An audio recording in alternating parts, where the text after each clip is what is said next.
Thank you guys for coming. Some of our guys that take writing classes are here. I know you've heard this a million times. You've been guilted into coming, which is fantastic. Thank you, the rest of you. I'm delighted you turned up, and thank you to Chris, who does fantastic work here at the library. Please support everything they do with writers and classes and all that kind of stuff that's free, because you need to support it. Also, I should say that maybe 2 hours ago, Chris has got me in for June the 20th, I think. I want to come do it. Saturday, June the 20th. We don't know where.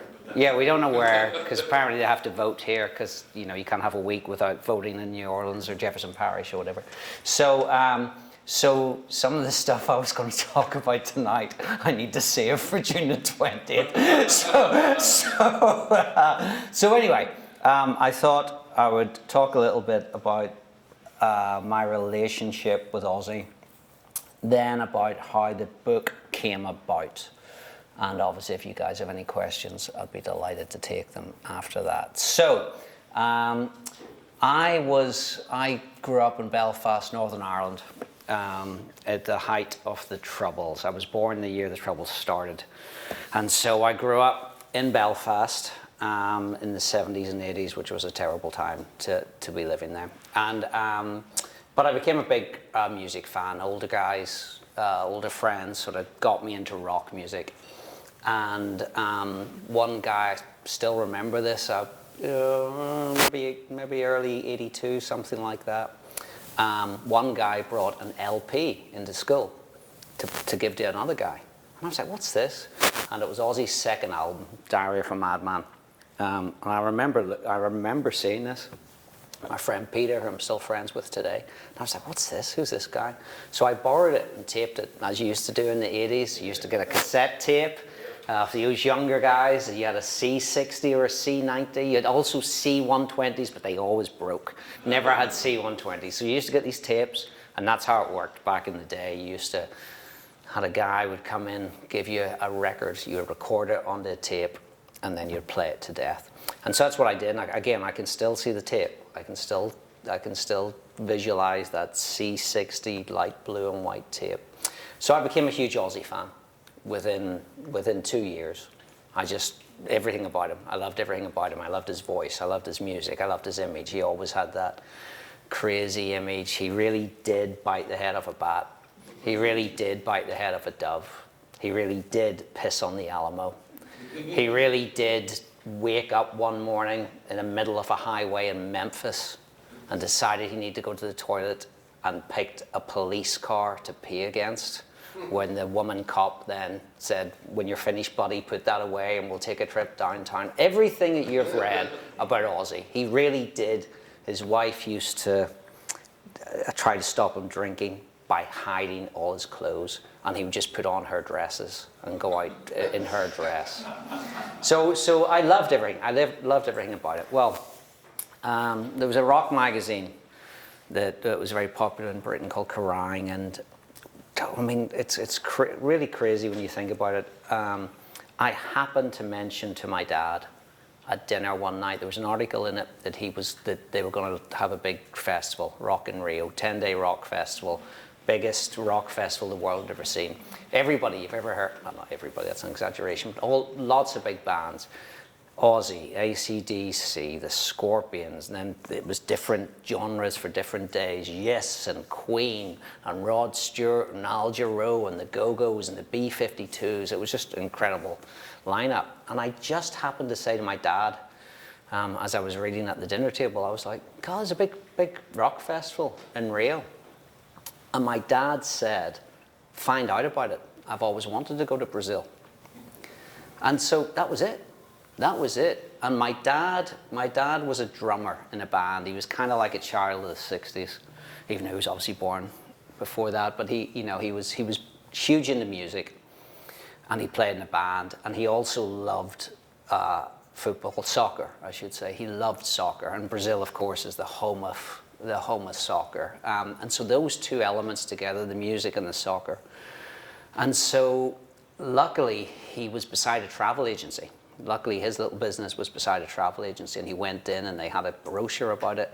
But it was, I mean, this is 40 years ago, and you can imagine how rudimentary things were. So my mom wrote a letter. I was a member of the Ozzy Osbourne fan club, because that's what you did 40 years ago. If you loved someone, you wrote them, you paid a few dollars a month, a few pounds, whatever it was, and you would get a newsletter, magazine, whatever, and you know, here's a free patch, and the new album's coming out, and here's a new t-shirt or whatever. So she wrote a letter to the fan club and said, my son's a huge Aussie fan. We're considering going to Brazil. Now remember, I'm in Belfast, Northern Ireland, and this is more than 40 years ago, decades before cheap fares and email blasts and all that kind of stuff. So, so she said, look, we're considering going to Rio. Can you tell us anything about this? You know, tell us where the show is, how we get tickets, what's happening. And the woman who opened that letter, who worked at the fan club, passed it on to Ozzy's secretary, a girl called Lynn. And she phoned my mom. I was out playing soccer with my dad that night, and I came home, and as casually as you can imagine, my mom said, oh, Ozzy Osbourne's secretary's just off the phone. And I'm like, what? And she's like, oh yeah, okay. And she sort of scrawled it in the back of the number. Here's the hotel they're staying in, here's what they're doing. Anyway, she said to my mom, if you make it to Rio, if you're serious about going from Belfast to Rio, don't worry about anything. We'll take care of you. And so that was, I think, maybe November. And over the next sort of month, I spoke to Lynn all the time. And she'd be like, yeah, well, you know, how are you doing? Have you got whatever? So my dad booked this trip, and it was really sobering actually, because going back and looking, we weren't a rich family. I mean, we didn't have a dishwasher. We didn't have a video recorder. We weren't rich. But my dad always believed in experiences over things. And I think I worked it out, it might be in the book, how much it was the equivalent for the three of us to go to Rio in 1985. I think it's like 15 grand today or something, some horrendous amount of money. And can you not hear me, Jimmy? I need to speak up, sorry.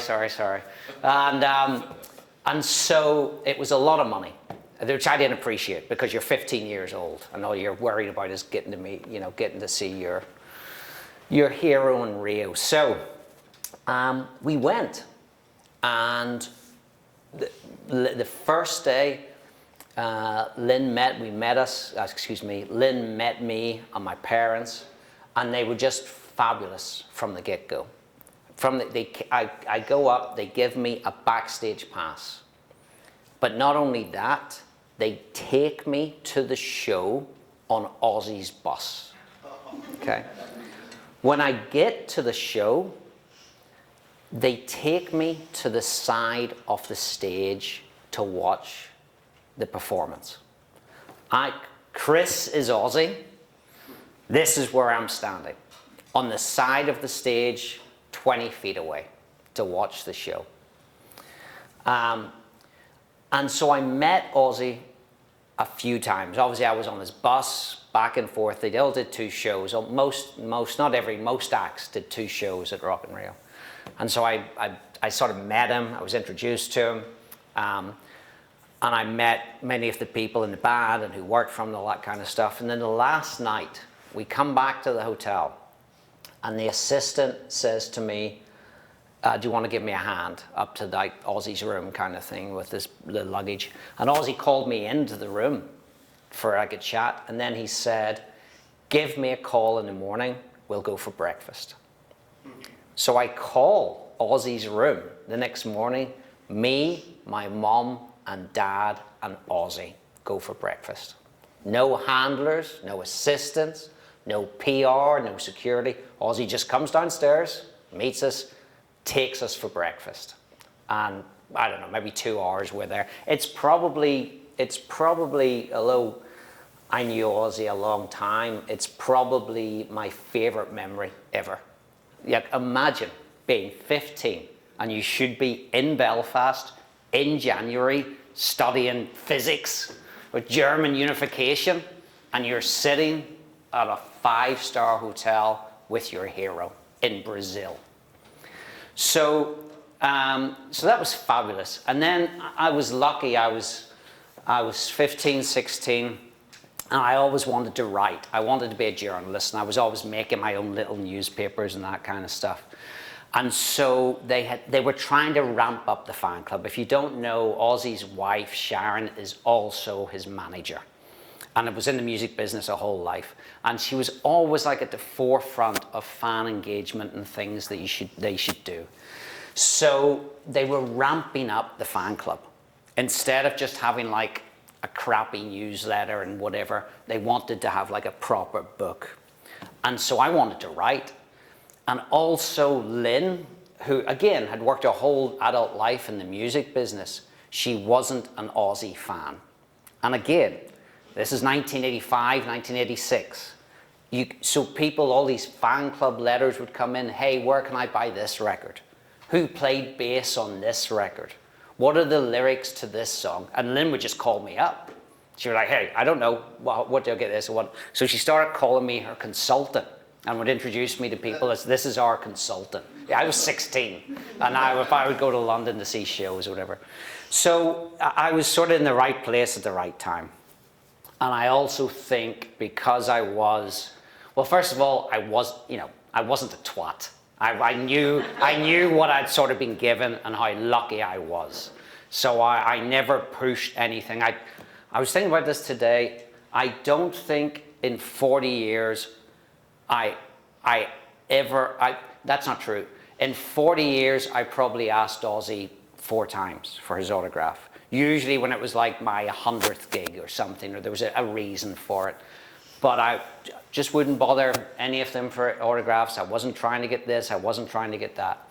Also, I was 15 and I was from Belfast. And like I said, Belfast was a particularly bad place at that time. And they were probably, well disposed towards me because they thought I was a war baby and, just trying to give me a hand here or there. And so that combination of things, I was very lucky. And so the following year, like exactly a year later, February 1986, he launched a UK and Ireland tour. Again, back in the days when you did big tours. Now nobody does. Now rock bands will do 3 dates. They'll do London, Manchester, Glasgow, and everybody has to go to them. 40 years ago, they came to you. So he did a bunch of shows. And I was like, I'm going to go. I'm going to go to every show. Which was a problem because it was February and I was supposed to be at school. But I basically cut out of school for a month. All my friends at school told the teachers I had meningitis or something. I can't remember what they told them. And so I just went on tour with Ozzy at 16. And my plan was to just get trains and buses between places and find a hostel. I'd saved up my money, and I'm just going to go and see how long my money lasts. Well, he did a couple of nights in Belfast, a couple of nights in Dublin, and then that second night in Dublin, the tour manager came to me and said, you're coming on our tour bus. And they took me on their tour bus, and they paid for all my hotel rooms. So suddenly, little Stephen, who had been saving for a year, suddenly it became a hell of a lot easier. And they paid for they took me on their bus, they paid for basically everything. And I did that for a month and traveled around the UK and Ireland seeing shows. So that was sort of the start. That was the first year, if you like, of our relationship. And I just sort of stayed friends with him and Sharon and mostly the people who worked for them. Because obviously he's a big rock star, Sharon's crazy busy all the time, but I would often talk to Lynn, his secretary, and or the people around him, like his assistant. And so that's what I would do when they toured. I would go on tour with them and they would take me, and often I would pay my own hotels by sort of later on. And so it just never sort of ceased to amaze me. I would come to the States and they would take me on their private jet. They would fly me from Texas to California, whatever. They would invite me to the house. I would go and stay at their house. And it just sort of developed really over that next decade until the sort of mid-90s, at which point, by the time I was self-employed and he was doing a tour, I'm like, I'm just gonna go. And finally, maybe 11 years, I think it was more or less 11 years, actually almost to the day maybe, they basically gave me a job. They obviously thought, this guy is here all the time, we might as well make him do something and earn his keep. So they did. So I think that was January 96. And Ozzy was on the road. It was a huge tour, worldwide tour, and I basically then went on the road with Ozzy and became his assistant tour manager. And that lasted a few years. Then Black Sabbath reformed and I toured with them and worked with them. And then, you know, it sort of things went on from there. And then really when I came to live in the States, I traveled the world for 6 months and I came to the States, and we left Belfast maybe 2003, something like that. And that was really when things, nothing bad happened. It wasn't like we had a fight or a falling out, but that was more or less around the time of the Osbourne show that some of you might have. I still haven't seen all that reality TV stuff, but it was more or less around that time when I moved to the States that the sort of bonds loosened, if you like, and I didn't see them as much. If Ozzy ever did a show in Houston or New Orleans, I'd go see it, go say hello to him. Sometimes in LA, or if I happened to be in London when Sharon was in London, would go see her. But really, I don't really want to say I lost contact with them. They would still invite me to their parties and this kind of stuff, but I didn't have the same sort of relationship I'd had in the 90s. And then he announced, I hadn't seen him, he did a show in Houston, maybe 2018 I think, which was one of the last shows he ever did. He had a whole tour, like his farewell tour. By then Ozzy was 70. He was 70 by 2018. He had been touring since 1968. So he had been on the road for 50 years. He was 70, and this was going to be his final tour. So I thought I needed to go and sort of say goodbye to him and see the final show. So I did.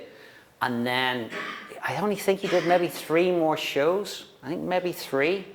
And then he got sick. And he just kept getting sick. That tour was postponed 4 years. It was postponed a year.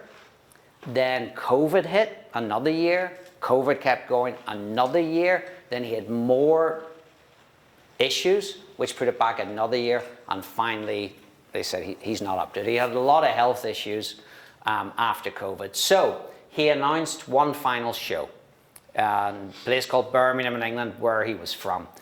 And there was actually part of me that thought, so this is last summer, this is last July.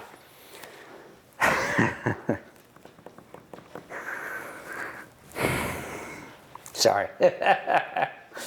Anyway, he announced this last show, and there was a little part of me that thought, should I really go? I knew he wasn't well. I'm sorry, guys, I haven't really talked about this at all. So. Anyway, I knew he wasn't well, and there was part of me that thought, should I even go? Do I want to see him? Do I want to see Ozzy in a wheelchair? The Ozzy Osbourne that was the crazy guy? But I knew I had to go. So I went to the show, the final show, and I knew, again, I'd been around enough to know there was always things to do. Normally, when you're on the road and you have a road crew, so you have somebody who looks after the stage and somebody who looks after the guitars and all this kind of stuff.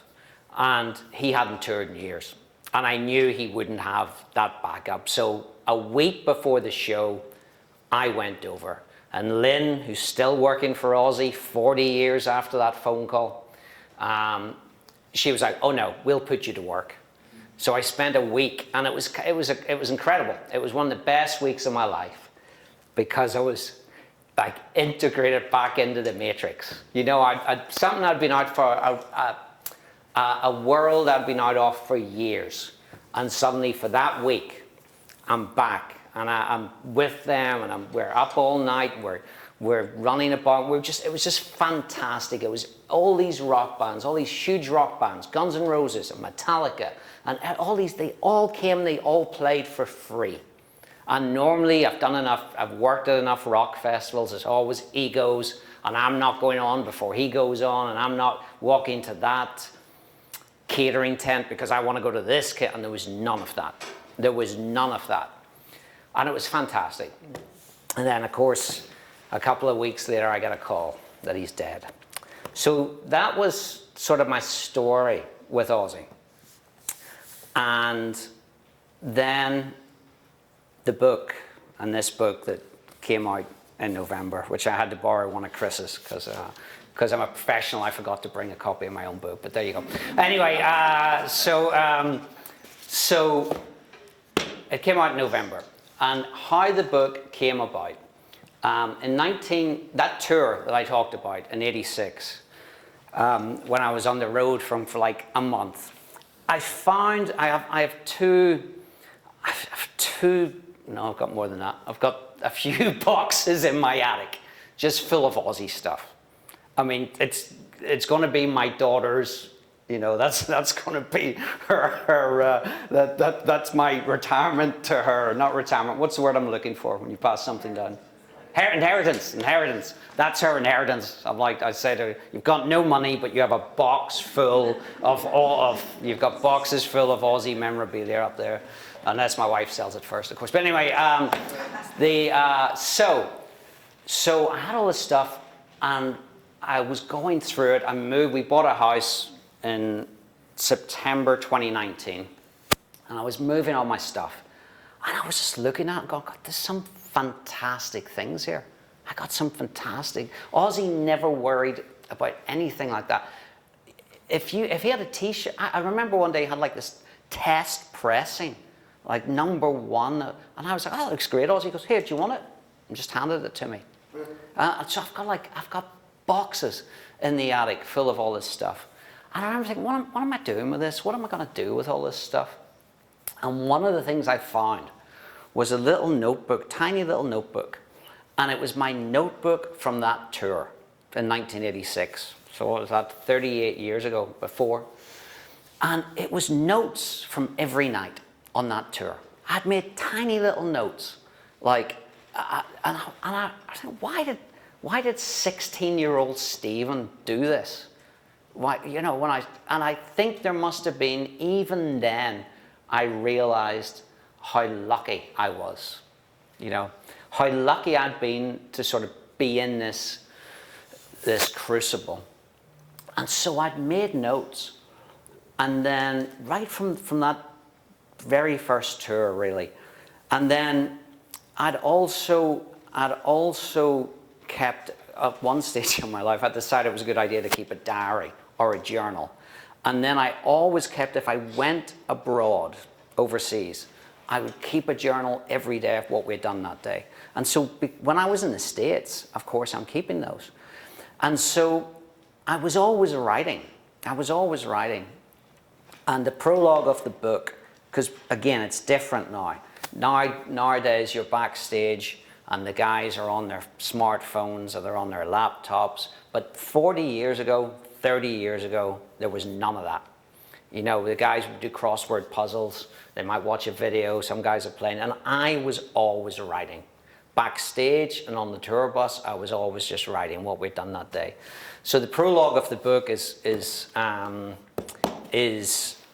got a call one day on the road, and his assistant said, come up to the come up to the suite. We were staying in New York, and he handed me 2 books. This is one of them. And he just said, right, this is for you. And I knew he'd bought them in the lobby that day. I could tell, because it was the exercise. And so I did. And so this is what this book looks like. This is pages and pages. And sometimes it's a diary of what has happened. Sometimes it's stories, John Sinclair stories. And as they're telling me, Bill Ward's stories. Randy's death, that was his guitarist who died in a plane crash. Social diseases, which was a whole another thing, which I don't think any of that appeared in the book, let me tell you. But anyway, so that's what I did. And so when I was digging out that stuff in September 2019, I had a friend visit, an English friend visit, and he was a journalist. And he said to me, when are you going to write this Ozzy book? When are you going to do this? This was a couple months after that. And I'm like, oh, I don't know. It's just, I don't know. And he says, write it. People want to know, I want to know. So it was actually sort of it bubbling, festering in my mind. And then I got a bad soccer injury. I ripped severed my Achilles, Severed my Achilles. And I needed an operation, and I was in a boot or crutches or whatever it was, and I was stuck at the house, and I was like, I've got no excuse. I've got no excuse not to sit down and start. And that was January 2020. And then what happened a couple of months later? Suddenly I had all the time in the world. So I did. So I wrote it over COVID. I wrote this book over COVID. The first thing I did, I think, was transcribe this whole book. This whole book, those the guys at the back who take my writing classes will tell you I'm always banging on. Just write. We'll fix it later. And that's what I did. For once I followed my own advice. And I wrote. So the book, the first, maybe a year, first draft, and it was something like 180,000 words, which is like 600 pages. It was horrendous. And when I read, I hadn't looked at this book in 20, 30 years. It'd been a long time since I was like, I thought, what a fabulous thing, an insight into one of the greatest rock stars of all time, and every day on tour, nobody else has got it. And then I read it, and I was like, this will bore people to death. Because our day was monotonous. The road was monotonous. You did the same things every day. Anyway, so I whittled it down. I think I did 4 drafts. I did 4 drafts of the book. And I'd had a couple other books published, but I didn't use an agent. I'll talk about that in June, but about why you might use an agent and how you get an agent and all that kind of stuff. But I thought this had a bigger audience, would have a bigger audience. So I got an agent. The way it works is then an agent gives you his feedback, and you do more drafts, and then he passes it to everybody else in the agency, and you do another draft. And so I think I've done 7 drafts. I think I've done 7 drafts of this book, couple of years, 2 years down the line, and finally he started shopping the book. He sends it out to publishers and says, are you interested in this book? And that's what happened. And Simon & Schuster, maybe the next day, maybe the day after he sent that, this editor at Simon & Schuster got straight on to him, and he was like, oh, I want this. We'll do this. I would want this book. And he got on to these Zoom calls with him, and he loved the book, and I liked him and all this kind of stuff. But he didn't offer very much money. And my agent thought we could get more money. My agent was wrong, as it turned out. And so we tried, he sort of kept him, and then there were people interested, but it wasn't a big enough jump to make it worthwhile. I like this guy. And then, so it was sold worldwide to Simon & Schuster. They picked it up worldwide. And it's now been sold to Poland and Russia for some reason. I don't know whether the Poles and the Russians want it, but they've bought it. And it's come out obviously in England and in Ireland with the Simon & Schuster's British arm. And so it took a long time. It took a long time, and it kept getting revised and kept getting changed, and this and then this and whatever. The last thing I just wanted to tell you though about the book is, I'd written, and I think maybe some of the people here tonight, I think I'd written this final chapter. If any of you are Black Sabbath fans, you'll know the cover of the Black Sabbath's first album is a place called Maple Durham Windmill. And it's like if you Google it or whatever, it's like this woman standing in front of this ethereal building, which is called Maple Durham Watermill. Actually, not windmill, watermill. Anyway, over COVID, I took my daughter to England, and I really wanted to see this cover, see the place where the cover had been shot. And I wanted to recreate this album cover. So it's closed, it's COVID, it's closed. And I forced my daughter, who is 13 at that stage, maybe, I forced her to break into this estate with me, right?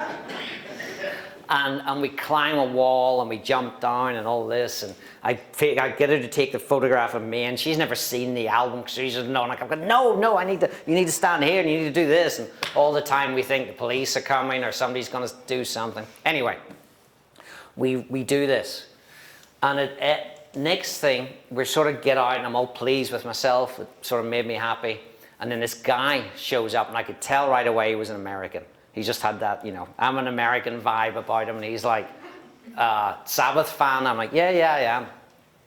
But he's really big. I got my dad, we'd climbed a wall, we'd gone through a graveyard, we'd jumped onto a tree, we'd done all sorts of things. And I'm thinking, this guy's got no chance of doing what we've just done. And so he says to me, did you get in? And I was like, and so my chapter friend says, did I get in? I was a 15-year-old in Belfast. I did get in. I got in to that. It was, so like a metaphorical, did I get in? And then the book ends with us driving away, and he's trying to just bash his way through the gate. He's like tugging the gate and trying to squeeze through. Anyway, and I wasn't sure about it, because I thought it was maybe a wee bit hokey, taking my daughter and did I get in? And I wasn't sure. In one of my writing classes, I remember reading it to them and saying, what do you think? Does it seem a bit soppy or whatever? But I had two questions for my agent. When I first met my agent, I had two questions. One, is my book too long? And secondly, last chapter, what do you think? And he said, oh, love it. Absolutely love it. Fantastic. I'm like, okay. We sell the book to Simon & Schuster. First editor I get, I go, I'm not sure about the financials. Oh, it's fabulous. It's fabulous. The best thing in the whole book. It's wonderful. I'm like, okay, well, I guess. I get another editor. That guy gets promoted in Simon & Schuster. He passes it on to another editor. And I go, I'm still not sure. He goes, no, it's the greatest thing in the book. It's fantastic. It's fantastic. So we're now in July last year. This is 5.5 years down the line since I started this book. Ozzy dies. And the book is scheduled to come out in November. The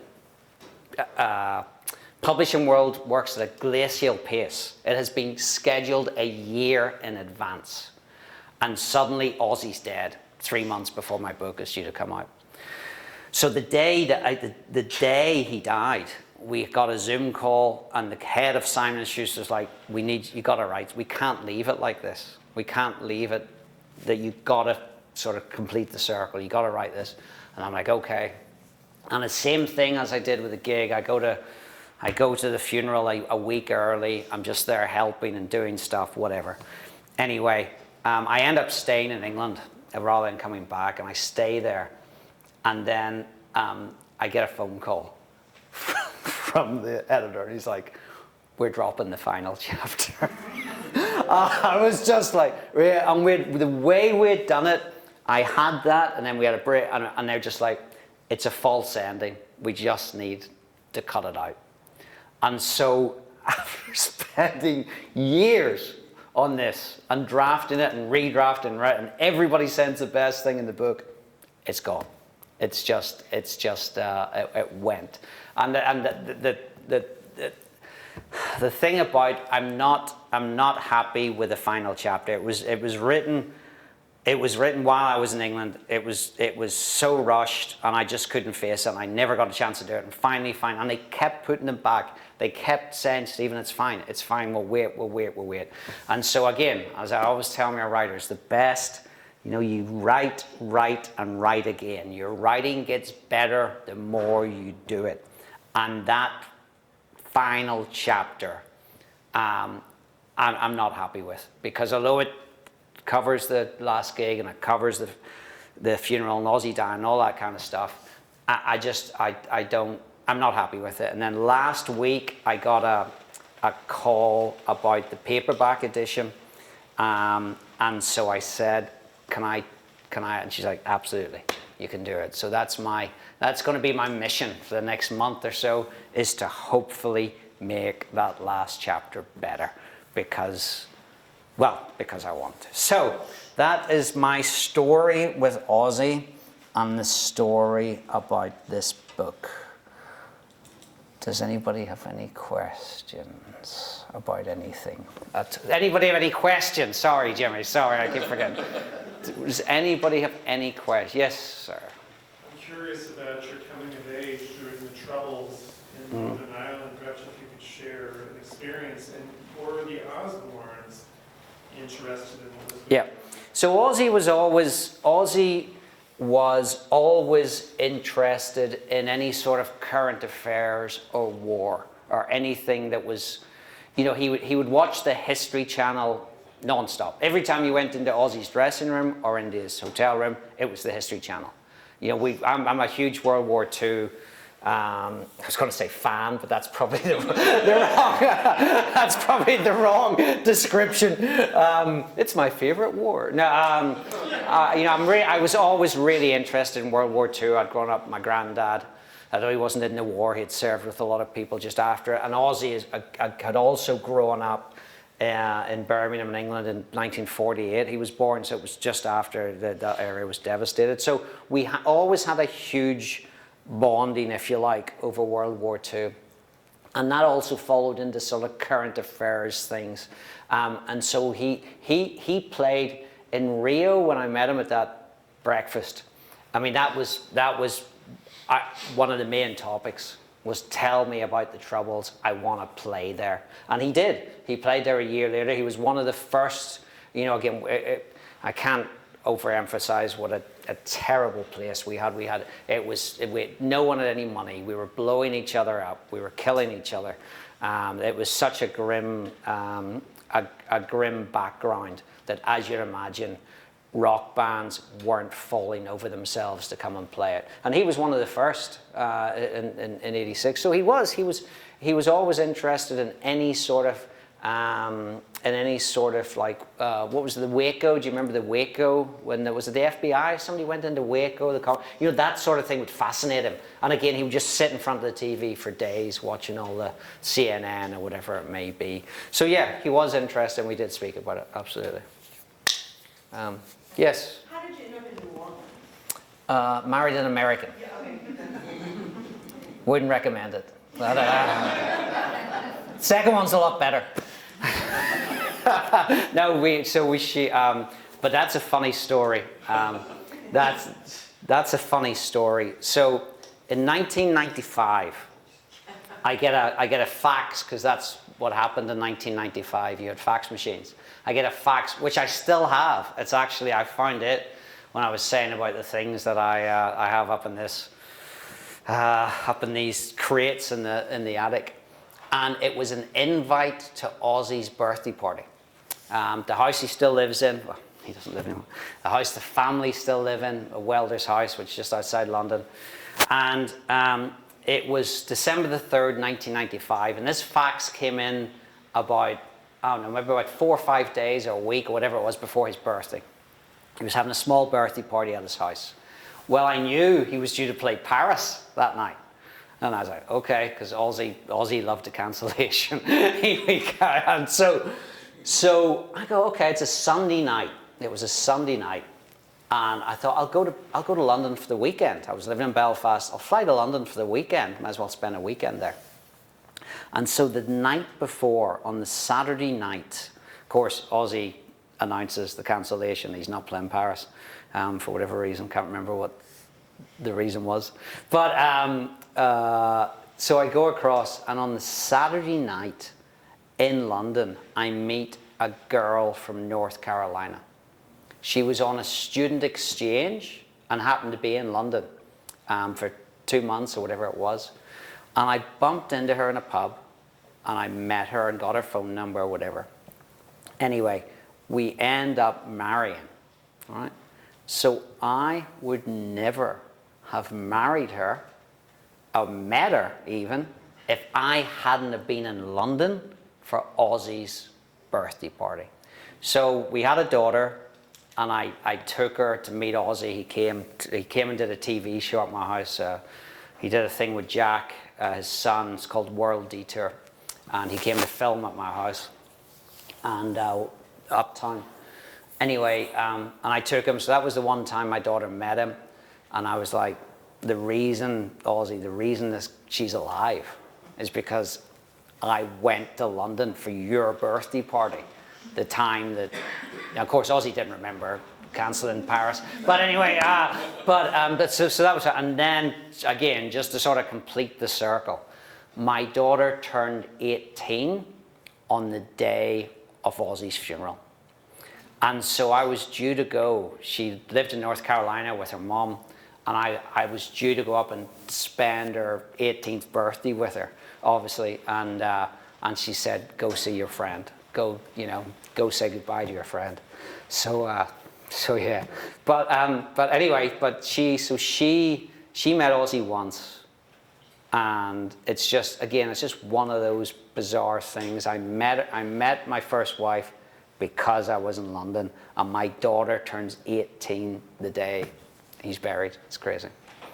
I think. Go, yes. Did you have anything to do or the paranormal show that him and Sharon did? No, nothing at all. Well, only in the sense that I don't know if did they go to the LaLaurie mansion on that show? They did? He said, well, my friend owns he did actually, just sold it. He owned the LaLaurie mansion. So for the Ozzy and Jack's World Detour, when they came to film at my house, they also went there and filmed in there. The house in the quarter, it's supposed to be the most haunted. Ozzy was scared of someone to sleep in the LaLaurie mansion, so went back to the hotel. I think Jack stayed at the LaLaurie. It might have. It was the first time they ever let anybody do that. It was. So Michael is a big rock fan. He's a big rock fan, and so again, they contacted me, and I was like, I'll speak to Michael. Ozzy wants to come. Ozzy and Jack. And he was like, of course. So they did. So I didn't have anything to do with that paranormal show, but I'd made that introduction or whatever, arranged or whatever, the first time he came here. So if they went back there, that wouldn't surprise me. But Jack. I saw on that show. What was the name I of don't it? remember the name of it. Did Jack, would you say the name was? No, I don't. It was Jack. No, it was Jack. It was Jack and Sharon and Ozzy, was it? No, it was Jack and Ozzy's Detour, whatever. Oh, Jack and Ozzy's World Detour. Yeah. So that they came. Yeah, they came here for that. And so again, that was bizarre. I tell that story in the book that I spent the day with them. They come over, they film at the house all day, and I thought they'd stopped filming. And I said, Ozzy, I just want to say this to you. It was always the music. It was always about the music, or whatever. And I think you're the greatest, or whatever. And I was like, oh, for fuck's sake. I was like, oh. And of course, that was the clip they used in the show. I'm like, of course they did. Of course they did. But yeah, no, that was. I never even saw those series. I think I saw that episode, but I didn't. I sort of lost, the whole. And I by no means would I ever denigrate it, because the Osbourne show took them to a whole new stratosphere and all that things that followed. And Jack has just done a bunch of stuff, and so fantastic. It's entertainment. It's a business. It's about making money. It's about raising your profile. But I just never. again, it was the music with me, and I didn't need to see him. I used to get very sort of defensive. You know, people would make fun of him when he was on the Osbourne show, you know, because they thought he'd bumble or he would mumble or he would do, and he did, you know, he was kind of like that, but he was as sharp as anything. People who underestimated Ozzy did so at their peril. You know, he wasn't the way he seemed. Yes. Did you talk to Ozzy about Randy? Yes. In fact, there's a chapter in the book. Okay, Short. that was a big pivotal Yeah, absolutely. Yeah, and that, you know, so Randy, Ozzy, I'll tell you my favorite Ozzy story. Maybe. Anyway, so Ozzy got fired from Black Sabbath. Black Sabbath were his first band, heavy metal trailblazers. And Ozzy got fired. Even though this band were out of their heads and drinking drugs, Ozzy was on a whole different level. So they fire him. I mean, you have to be somebody to get fired from Black Sabbath in the 70s. You try to think. So he gets fired. And he feels sorry for himself. They give him 40 grand. They give him 40 grand as his payoff. And so he books himself into the Sunset Marquee and just stays there. And he's just blowing his way through this 40 grand. Okay, and drink and drugs and women, just blowing it all. And Sharon, who was then his manager, sort of comes and shakes him and says, "Come on, you know, we believe in you. We want you to be." And so he finds a guitarist called Randy Rhoads, young guitarist, Californian, and Randy saves his career, turns him around. He's the guy on Crazy Train and those songs, those first two albums. Randy's fantastic guitar player, gets all the guitar awards, and then he dies in a plane crash. He dies in a plane crash that nearly kills Ozzy. And so it's one of the great tragedies that we only had 2 years with Randy. And so Ozzy would frequently talk about Randy, and I can't remember how many stories are in here, but there's certainly I've got a fair number of stories of just Ozzy talking about Randy.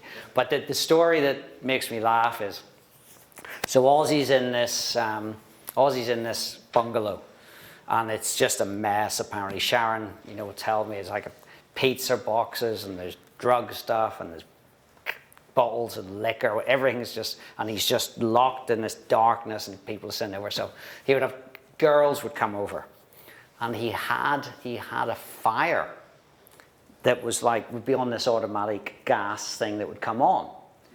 And because he had been just sitting, staring for days, he knew exactly when the fire was going to turn on. He had had a time. And so these girls would come in and they would say to you, "What about this, you know, Black Sabbath? Are you really all devil worshippers and things?" And Ozzy would go, No. And the fire would come and then run out screaming, which is my favorite image. I'm just thinking of it. It would like that, and it would come on. Brilliant. Anyway, anyone else? Go ahead, Jimmy. Speak up.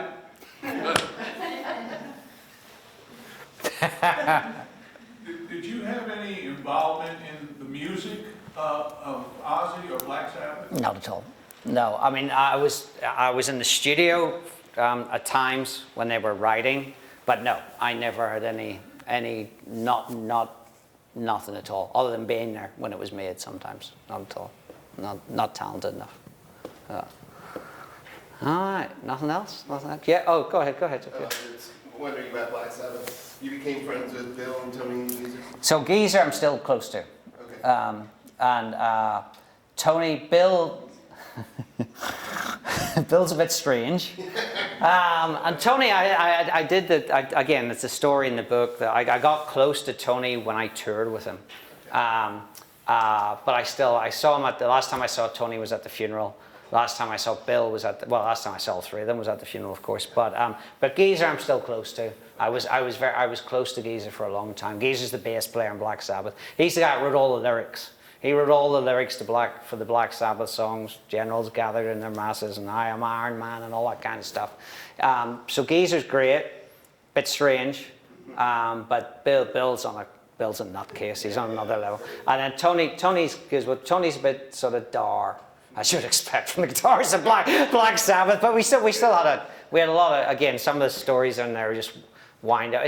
Being on the road is like being a perpetual schoolboy, right? You're just in this bubble, and you're touring, and you're on a bus, or you're in a hotel room with the same people every day, and all you do is make fun of each other the whole time. Think of ways you can get one over on the other guy. Or at least it used to be. Anyway, sorry. I was wondering about the boy that brought your friend at school that brought the vinyl. Mm-hmm. So then fast forward and your mom writes the note, and then you go back to school and say I'm going to Rio, but then when you come back and you tell him, did he believe you? Oh yeah, everyone, people, again, that was, people at home were like, what? But you know, I'm glad you mentioned that, because one thing I did forget to tell you was, the reason I mentioned him, he's a guy called Peter. He's been a friend of mine for, you know, almost 50 years now. So they announced the show, back to the beginning, final show, you know, it's limited to 40,000 tickets, greatest one-day rock show the world's ever seen. And the tickets go on sale at 4 a.m. New Orleans time. And I'm like, you know, maybe, again, because the rock world has changed. Back in the day, you would meet a girl in a bar, and you would say, do you want to come to the show tomorrow night? Yeah, I can get you on the guest list. It's not like that anymore. It's all, you got to pay for tickets. I was just speaking to Robert in Metallica. He's the bass player in Metallica, right? He's one of 4 members. And I was just speaking to him last week, funny enough, because they're doing the Sphere, which is a big new venue in Vegas. And I was like, Robert, I want to come over. He's like, I don't know. I don't know what it's $1 million a show in the Sphere. Costs every night's $1 million. And he's like, Stephen, I'll try, you know, I'm not sure what it's going to be like. And he's in the band, and he doesn't know if he can get me a free ticket. So it's all changed. But so I'm thinking, so I set my alarm and I get up at 4 a.m. And I guess the internet pipeline to Ticketmaster in London or whatever is clear from Louisiana. I get 2 tickets. I get 2 tickets at 4. I get up at 4 a.m. I think they're $400 each, $800. I buy 2 tickets. Everyone else, I then go back to bed and I wake up, there's all these screenshots from people. You are 120,000 in the queue. You are 400, whatever. Crazy. I'm thinking, well, I got 2. But so I go back to bed and I wake up, and then I'm like, I'm walking around the house. I've just spent $800. And I'm like, surely somebody somewhere is going to get me into this gig. You know, I have enough, surely, like you know, somebody will get, I don't need these 2 tickets. Surely I don't need them, because somebody's going to get me in. I sort of thought about it all day, and my wife's going, are you sure? Are you sure? I'm like, it was $800, you know. So, and as you can imagine, I just had a list of people who had been in touch with me. You know, can you get me tickets? Can you get me tickets? Can you get me tickets? And so Peter, that guy who brought that album in 1982, phone him up and say, Peter, do you want a ticket? You know, I've got 1 ticket for you if you want it. So absolutely, I'm like, all right, send me $400 right away, and you can have it. So I felt, and then another ticket I gave a guy who always helps me out with stuff, and I was like, you know what, these are 2. I'm going to give these 2 tickets. So I go back to Belfast. And as it happens, Ozzy's keyboard player is doing a show in Belfast. So we go for a drink afterwards with another band. We go for a drink afterwards. And I'm like, oh, Adam, I bet you're getting hit for tickets. Everybody goes, unbelievable, unbelievable. He said, I'm going to do an Instagram post with all the people who have contacted me, wanting 7. He said, everybody I've ever heard of wants tickets. And I'm like, well, yeah, I guess I'm going to, I said, I'll hopefully get in or whatever. And he's drinking a pint of Guinness, and he puts it down. He goes, Stephen, I'm in the band. I'm playing with Ozzy. I'm playing with Black Sabbath. I'm playing in the 2 supergroups. I have just spent £1,000 on tickets for my family. And I was like, oh! I was just like, I had 2 tickets. And I got, and I was like, oh! And I was like, really? He goes, yeah. And I'm just like, ah. And that was the Friday night. And then thankfully on the Monday, I saw Lynn in England. And she goes, oh, it's fine. We got you. You're on the... And I was just, oh, thank God. I was like, but anyway, to a point, I saw him at the show. So it was just great, you know, to think this all started because 41 years ago, you brought that album and I was able to get you a ticket. So good. Anything else? Are we good? Are we good? All right. Well, thank you, everyone, for coming tonight.